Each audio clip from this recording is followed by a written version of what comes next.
You'll make this rather snappy, won't you? I have some very heavy thinking to do before 10 o'clock.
Good evening. Welcome into Greenie Sports Cards Live. It is Tuesday evening, October 15th here on the East Coast, 7 p.m.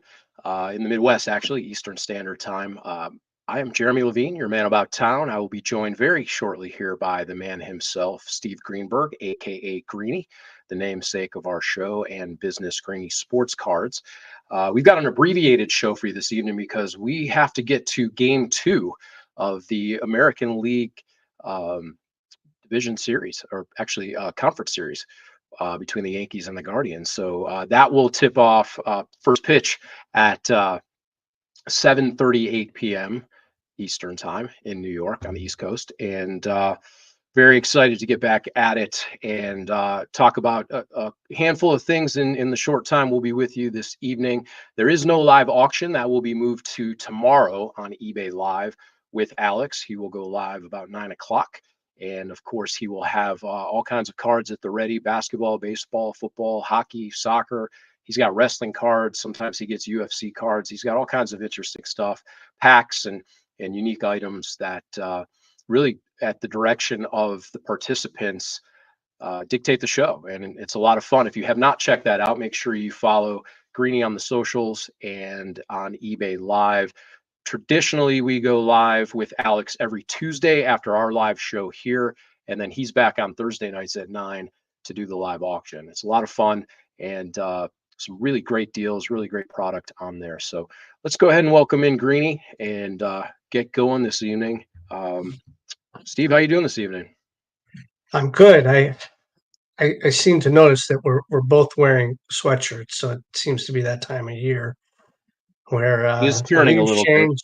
It is, but that also means October baseball, and our Guardians played tonight. The reason that we have the shorter show tonight, because we want to watch the Guardians. They need our help. They had a tough game last night, and it's as Mike Greenberg would say, all decks on hand tonight.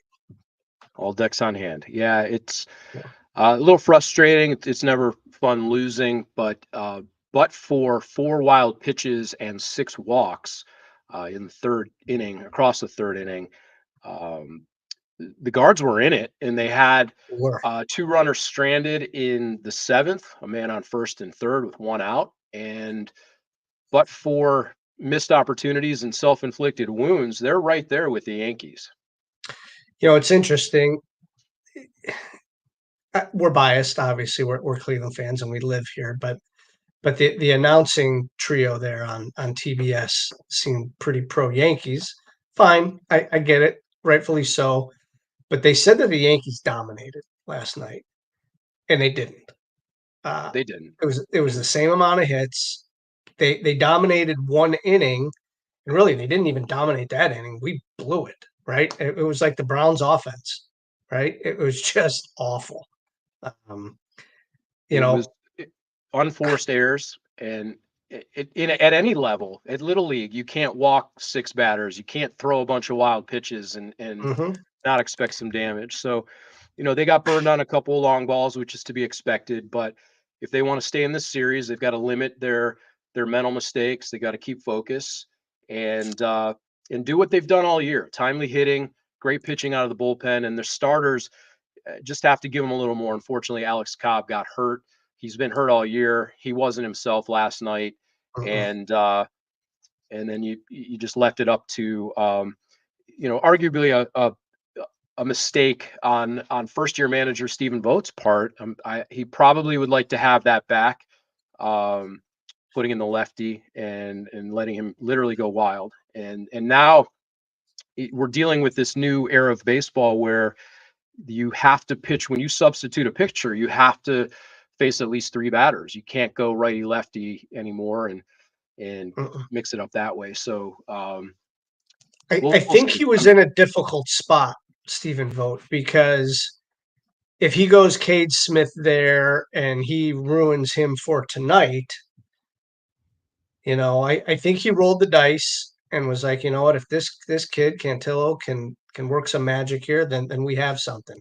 And if he can't, you still have a game tonight that you have to win, and you have your entire bullpen is healthy for tonight. That's right. Sans Pedro Avila, but everybody else is available tonight, and this is a must-win game. And I think that's what Stephen Vogt said. I'm going to roll the dice, and if Cantillo is okay, and if he's not, we'll live with losing game 1. And not that any of these guys ever want to concede, but given the choice of getting the jitters out of the way and then coming back game 2 with all your horses, that's probably, it's not a win, but at least it's blow your bullpen and lose game 1, you're in real trouble tonight. That's right. And for the rest of the series. Game 2 tonight, probables are Garrett Cole against Tanner Bibby. And it was a 5-2 game last night, but you gave them runs. So they've got a good shot at bouncing back tonight. And then they'll be in Cleveland Thursday, Friday, Saturday, hopefully Saturday. And that's the Dodgers, that they split. So it can happen. And we've seen the Guardians do it. They were down 2-1 to the Tigers, and went up to Detroit and split that and came home and won game 5 against arguably the best pitcher in the league this year. That's right. So, and I'll give some advice to Clevelanders and Cleveland fans, having been around this for a long time. We just own the fact that the broadcast media are rooting for 2 things at this point. They're rooting for long series between both divisions, conferences, and extra games, because every game that happens is more revenue, it's more money, it's more eyeballs. That's good for broadcast media business. And the reality is they would love a New York LA matchup. That's just the reality of, there are millions of more people in those cities that will be tuning into the broadcast and listening. So that's the reality of it. Following that, they'll take a New York Subway Series and what comes with that. And the best thing we can do is root for an upset and root for the underdog. And that's where we are. Just that should not be a surprise to Clevelanders. We've been in this position before, so they just got to go relax and play and try and disrupt the status quo. That's right. And they'll do it. They've battled all year long. So I expect tonight to be the same, and they'll come out fighting, and see what happens at around 10:30 this evening. So we shall see. Well, in the meantime, we'll be here probably about 7:30, 7:35 up until first pitch. And we'll talk a little bit of hobby news. We'll talk, you spent some time at the National, not the National Sports Collectors Convention, but the big show in Nashville. And you've got an announcement as well, which is pretty exciting. Not breaking news, but really exciting news for the Greenie Gang. And there's some other, hobby news as well. So where do you want to start? So let's start with the Nashville National and Jeff Roberts' show down there at the fairgrounds. That show, we love that show.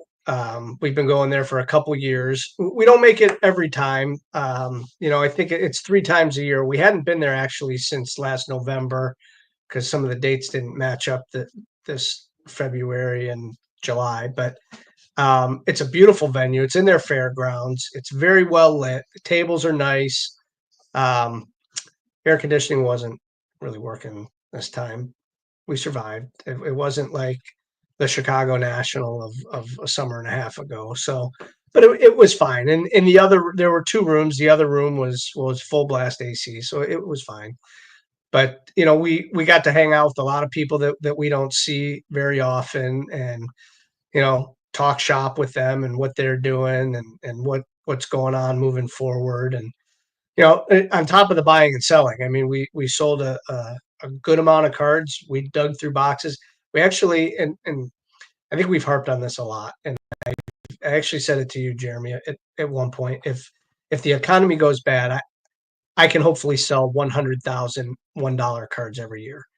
So I'll stockpile those types of cards, and that's kind of what we were doing this weekend. Is we were building our low inventory, and we were buying dollar cards and $5 cards and things. I don't know that I bought a card that was $100. I don't think I did this weekend. I mean, we were buying lower end, but good value cards that we can price $10 and under, like good insert cards and stuff that are serial numbered and the refractors. So, that's kind of where we live with.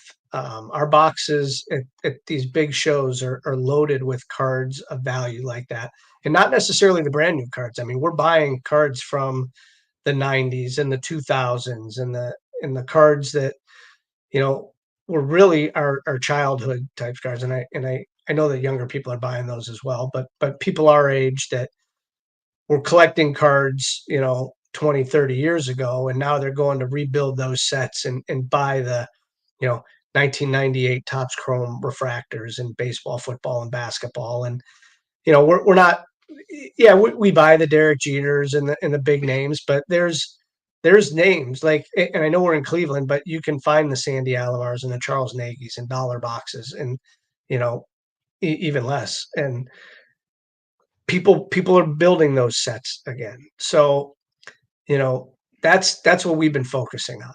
So that was a great show for us. We picked up a tremendous amount of stuff. Adam and Mike came, and we had a great time. We went out to dinner at our Airbnb. We stay in the same place every time in Nashville, or we try to. There's video of Cooper and I staying in a really scary place, but that's for another episode. But it's a perfect place. We love going to Nashville. It's a great time. There's great people there, and I'm glad Jeff puts that show on 3 times a year. So it begs a question a little bit. You mentioned you went down to Nashville, and you could find some Sandy Alomars and Charles Nagy's and that. From a collector standpoint, is that advantageous to maybe go to shows in different cities and you could find, if you're from Kansas City and you go to a show in Florida or Nashville, you're going to find stuff that is probably cost you more or is less available in your hometown. Yeah, for sure. Stuff like that. Not so much the brand new stuff, the Jose Ramirez and the Nick Chubbs, because those are everywhere and they're making a lot of that stuff. But the stuff that you can't find everywhere that people will have in boxes because a guy in Alabama is not selling that Charles Nagy card, he throws it in his dollar box, right? It doesn't happen at every show, but there are things like that you can find, and that is, absolutely, we look for that. So we've asked this of some of our guests. I'll ask you because you're on the production side, the event side more often than not. But when you go to a show as an exhibitor, what constitutes a successful show for you? What do you mentioned a little bit about the buying and rebuilding your inventory, but overall, what are the things you look to accomplish when you pack up, you drive hours away, you set up and you're there for a couple of days. When you walk away from it, what are you hoping to accomplish? There's a couple ways to answer that. There's the 5-year ago way to answer that is if we come home with more money than we left with, right? That's always successful. Or we bought a lot of stuff that we need, but but over the last couple years since we've started, with the Great Lakes Collectors Convention, I think Adam got like 50 email addresses and of potential customers and of potential vendors, and Mike. So Mike's job, like he walked around the entire show and got business cards. Adam, took the clipboard, and so we talked to everybody in that room. Whether it translates to them coming to Cleveland, maybe it will, right? But they'll be aware of our shows, and I think that's a successful thing as well now. What do you look for personally? You see a lot of cardboard, you see a lot of stuff. What gets you excited at a show? I talked to my card friends about this, and I still love being able to find a card for $1 that I can put on eBay for $9.99 and it sells. And you're first thinking, I mean, that's 10 times your money, which is unbelievable, obviously, right? If you buy $100 card and get 10 times your money, but it's not unfathomable to find 20, 30, 40 to 100 cards that you can buy in the dollar range that you can sell for $4, $5, $10. And I still enjoy doing that. And, I filled a 3-row box, several hundred cards of things that, will they all sell right away? No, of course not. But they'll probably all be listed either in our eBay store. We have a Whatnot marketplace that we're starting to build up.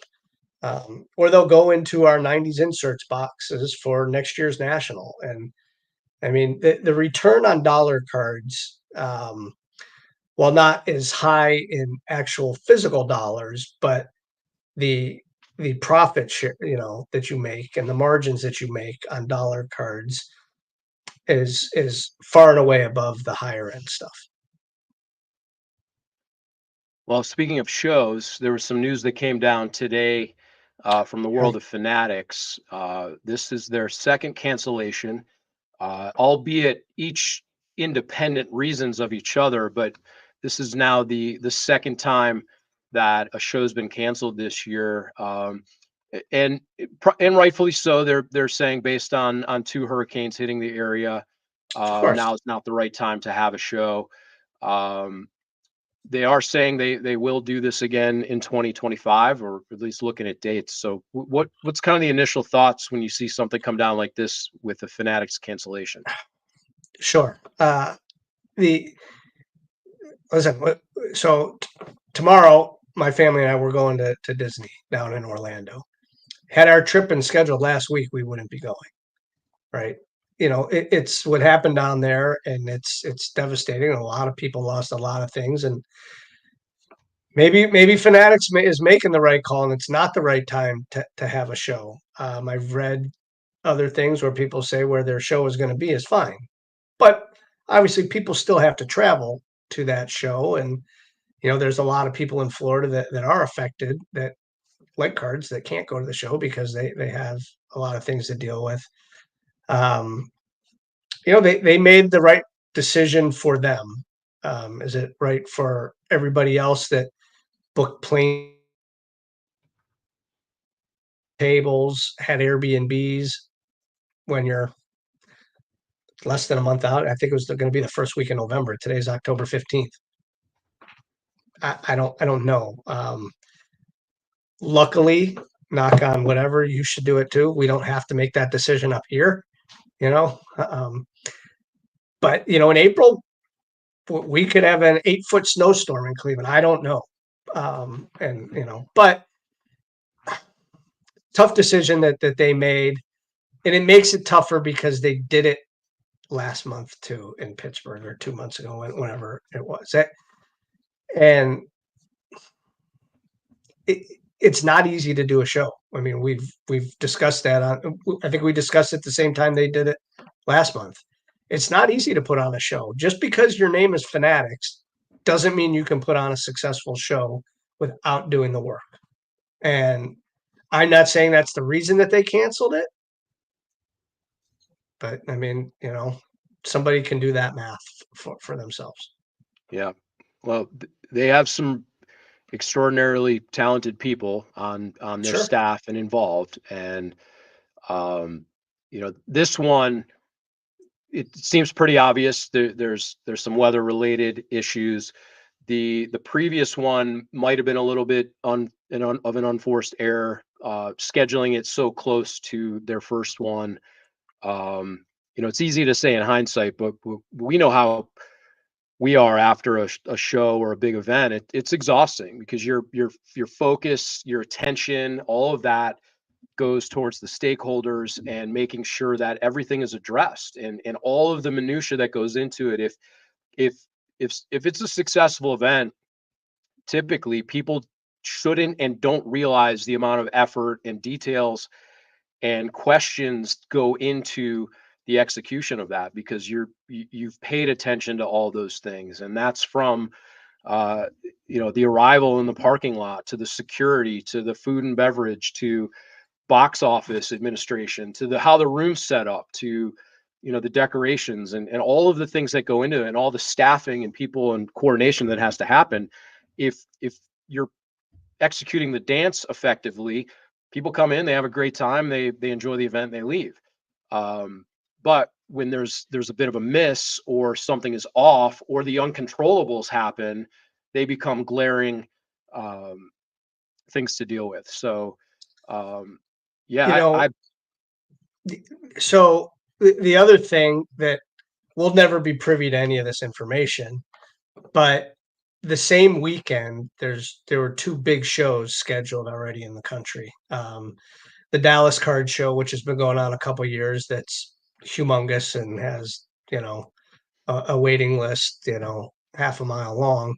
And then our friend Brad Beeman at Shipshawana, they have their Fort Wayne show, which is where we're going to be that weekend.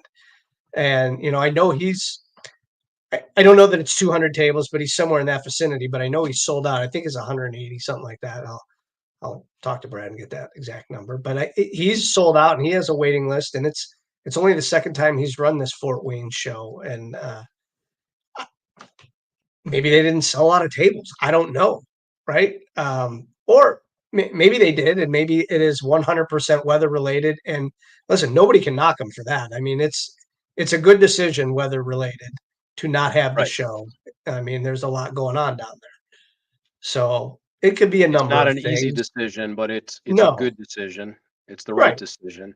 The That's other right. factor that plays into this is you're dealing with humans, and celebrity humans and athlete humans that, for all best intentions, that's not a controllable. And I've been through that circus before as well, in the initial year, early days of the food show we did here in Cleveland. The original intent was to take that concept and working with the Food Network and take it to multiple different cities. Well, our production partner at the time quickly realized that if you don't control the talent or have access to the talent, you can't get them to show up where and when you want them to. So conceptually, this thing works. You want to get a bunch of celebrities and rock stars and Hall of Famers for unique content, but there's a lot of coordination and a whole heck of a lot of luck too, that the timing works out on this stuff. So, conceptually it could be a great idea, but if you can't fly Tom Brady in that weekend because of any reason, that's part of the risk. No question. And I did forget Mark Hipsley's show in Pittsburgh. There's 450 tables in Pittsburgh that weekend too. So, I mean, there's darn near 800-ish tables around the country that are already sold. So yeah, big weekend for card shows, and Fanatics made the decision to cancel theirs. So that's the right decision for them.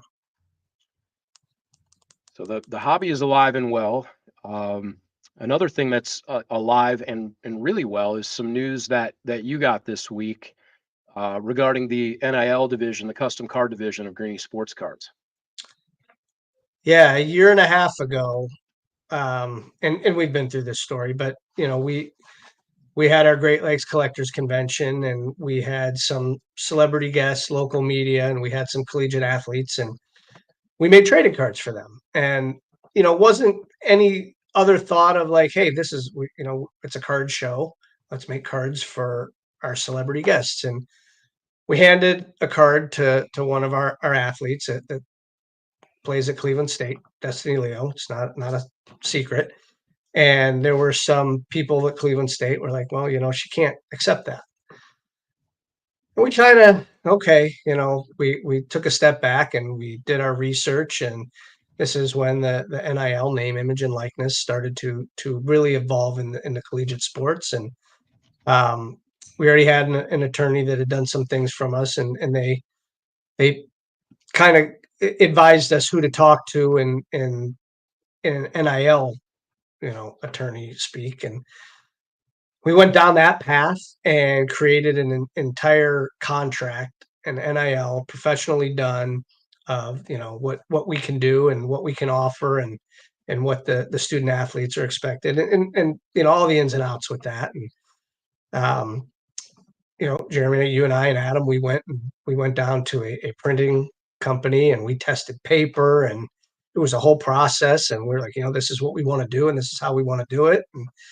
And we started making some cards, and we went back to Destiny, and we presented her with the contract, and she became the first one to have a Greenie Sports trading card. And in that whole process with the attorney, we wanted to trademark the name, much like Topps has their trademark of their name, and Panini and Upper Deck and Leaf. It's, now Greenie Sports Cards name is trademarked, and that name will appear on, from our lips to whoever's ears, however many trading cards that we'll produce. And the athletes that put their faith in us, the way that we do our cards, and a little bit differently than other people, and that's what works for us. So yeah, we were really excited. I got that in the mail. I got an email, but then I got it in the mail, the actual certificate of being officially trademarked, Greenie Sports trading cards. And it's pretty exciting. And then we're going to do some things with that in 2025. Yeah, it is very cool. Including this model for anyone who's interested, or any athletes that are interested. We've been able to do a number of cards at this point. The Reagan Bass card, the Destiny Leo card, the team set for Notre Dame women's basketball. Had some Kent State players, Kent State men's basketball, Cleveland State women's basketball. The Cleveland Crunch champion set. This is elevated and accelerated really quickly. And now there's a number of athletes signing on to participate in this model that we'll be able to create digital cards for them and put them on sale, and they'll share in the profits of those sales. So it's a really important space. As we've talked, the top of the food chain football players and a couple of basketball players don't have any issue with NIL, but there are hundreds and hundreds of athletes, student athletes, men and women across all of these other schools that could be able to benefit from their own name, image, and likeness. And this is just one component of helping them get there. It is. And, it's not the biggest piece to their puzzle, but it does help grow their brand. And, we're going to do a little bit more than just make trading cards. And that once we get into that and that kind of thing, we'll launch that and tell people that as well. But the trading card and how the student athletes are going to be able to earn money and grow their brand and sell these cards is going to be something. And I think as of today, we have student athletes from 6 schools that we're going to be producing cards for relatively soon. Hopefully by the end of definitely by the end of the year, but maybe by the end of next month. Yeah, very, very cool. It's such a cool thing, and it tugs at my marketing and public relations heartstrings too, where this isn't just about profiting off of players, but giving them a chance to earn some revenue the way the system was set up, but also helping to mentor and coach players on life and marketing, and giving them some tools to be able to promote on social media and present in public and learn how to navigate some of those things that will benefit them in any line of business that they go into. No question. And that's yeah, kind of one of the things that maybe I was alluding to, like we're going to give them these tools. We're not just going to say, hey, here. We're going to show them how to do it. Very cool. So we filled a half hour pretty quick, as I expected we would do. So lots to cover tonight. Yeah, the NIL announcement, talked about Fanatics, talked about Game 2 coming up here with a 7:38 pitch time. So that's pretty much going to do it for this evening. We've got the live auction with Alex coming back tomorrow night on eBay Live, correct? We do.